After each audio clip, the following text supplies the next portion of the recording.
सुप्रभात प्यारे बच्चों। आज हम अपनी पाठ्य पुस्तक के काव्य खंड का 9वां पाठ है कबीर की साखियों के प्रश्न उत्तर करने वाले हैं। पिछली वीडियो में मैंने उसकी व्याख्या आपको समझाई थी। आज हम प्रश्न उत्तर करेंगे और आपका जो पहला प्रश्न है वो है मानसरोवर से कवि का क्या आशय है। मैंने शब्दार्थ में भी आपको लिखवाया था कि मानसरोवर किस किस को कहा जाता है। मानसरोवर एक पवित्र सरोवर है जिसमें हंस विहार करते हैं और जो कि हिमालय के पास स्थित है। दूसरा है पवित्र मन या मानस। यहाँ पर अभिप्राय इन साखियों में जो लिया गया है वो पवित्र मन से लिया गया है। दूसरा प्रश्न है कि कवि ने सच्चे प्रेम की क्या कसौटी बताई है। कवि के अनुसार सच्चे प्रेम की कसौटी यह है कि उससे मिलने पर भी मन की सारी मलिनता नष्ट हो जाती है, सारे पाप धुल जाते हैं। मतलब यहाँ पर प्रेम की कसौटी क्या बताई गई है कि जब प्रेमी और प्रेमिका का मिलन होता है तो उनके जो सारे गिले शिकवे हैं वो नष्ट हो जाते हैं, ख़त्म हो जाते हैं। यहाँ पर आत्मा और परमात्मा की बात की गई है। ठीक है, नेक्स्ट क्वेश्चन है आपका तीसरे दोहे में कवि ने किस प्रकार के ज्ञान को महत्व दिया है। तीसरे दोहे में अनुभव से प्राप्त आध्यात्मिक ज्ञान को महत्व दिया गया है।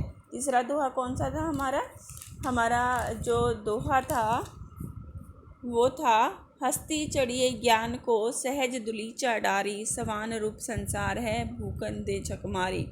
तो यहाँ पर उन्होंने क्या बताया है कि तुम ज्ञान रूपी हाथी पर सहज समाधि रूपी आसन बिछाकर निश्चिंतता से चलते रहो। यह संसार तो कुत्ते के समान है जो हाथी के चलते देखकर व्यर्थ ही भोगता रहता है। यानी कि इस दोहे में क्या बताया गया है कि हमें जो ज्ञान है, आध्यात्मिक ज्ञान है, उसे महत्व देना चाहिए।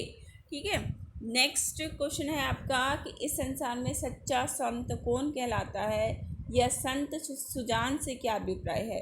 दोनों तरीके से एक ही क्वेश्चन आ सकता है। इसमें बताया गया है कि कबीर के अनुसार सच्चा संत वह है जो सांप्रदायिक भेदभाव, तर्क वितर्क और वैर भाव के झगड़े में न पड़कर निश्चल भाव से प्रभु की भक्ति में लीन रहता है। यानी जो ईश्वर की भक्ति करता है, ईश्वर को ही की आराधना करता है और तर्क वितर्क सांप्रदायिक भेदभाव से दूर रहता है, वही संत कहलाता है, वही सच्चा संत कहलाने योग्य है। नेक्स्ट प्रश्न है आपका अंतिम दो दोहे के माध्यम से कबीर ने किस तरह की संकीर्णताओं की ओर संकेत किया है। अंतिम दो दोहों में कबीर ने निम्नलिखित संकीर्णताओं की ओर संकेत किया है। पहली है कि अपने अपने मत को श्रेष्ठ मानने की संकीर्णता और दूसरे के धर्म की निंदा करने की संकीर्णता। संकीर्णता क्या होती है? छोटी सोच। ठीक है, तो यहाँ पर किन दोहों में आपको ये बताया गया है कि हमें छोटी सोच नहीं रखनी चाहिए, वही आपने यहाँ पर बताना है।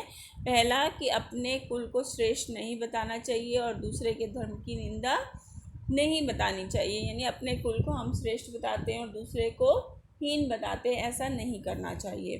ठीक है, दूसरा कि ऊंचे कुल में अहंकार में जीने की संकीर्णता, कि अगर आपका जन्म जो है किसी अच्छे कुल में हो गया है तो इसका मतलब ये नहीं कि आपके अंदर उस कुल के सारे गुण आ जाते हैं, क्योंकि गुण तो इंसान के अंदर स्वयं ही होते हैं या उसे बनाने पड़ते हैं। वो कुल का उसमें कोई भी महत्व नहीं होता।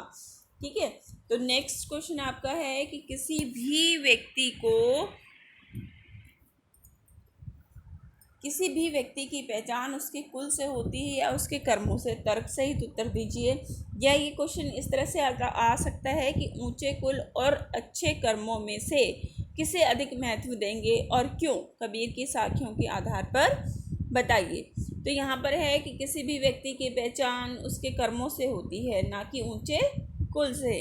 क्योंकि हमने लास्ट वाले पैराग्राफ था, जो लास्ट वाली साखी थी, उसमें ये पढ़ा था हमने कि आज तक हज़ारों राजा पैदा हुए हैं और मर भी गए हैं, परंतु लोग उन्हें जानते हैं, वे हैं राम, कृष्ण, बुद्ध, महावीर आदि।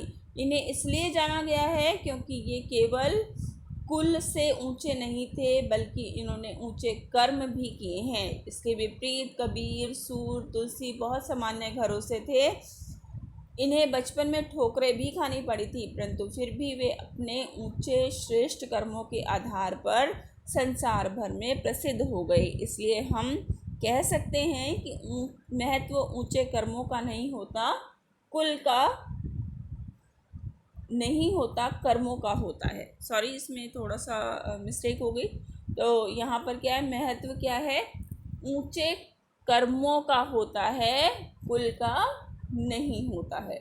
ठीक है, नेक्स्ट है आपका क्वेश्चन, काव्य सौंदर्य स्पष्ट कीजिए। हस्ती चढ़िए ज्ञान की, सहज दुलीचा डारी, समान रूप संसार है, भूकंदे झकमारी। इसमें कवि ने यह एक सशक्त चित्र उपस्थित किया है। सहज साधक मस्ती से हाथी पर चढ़े हुए जा रहे हैं और संसार भर के कुत्ते भौंक भौंक कर शांत हो रहे हैं, परंतु वे हाथी का कुछ बिगाड़ नहीं पा रहे हैं। यह चित्र निंदकों पर व्यंग है और साधकों के लिए प्रेरणा है।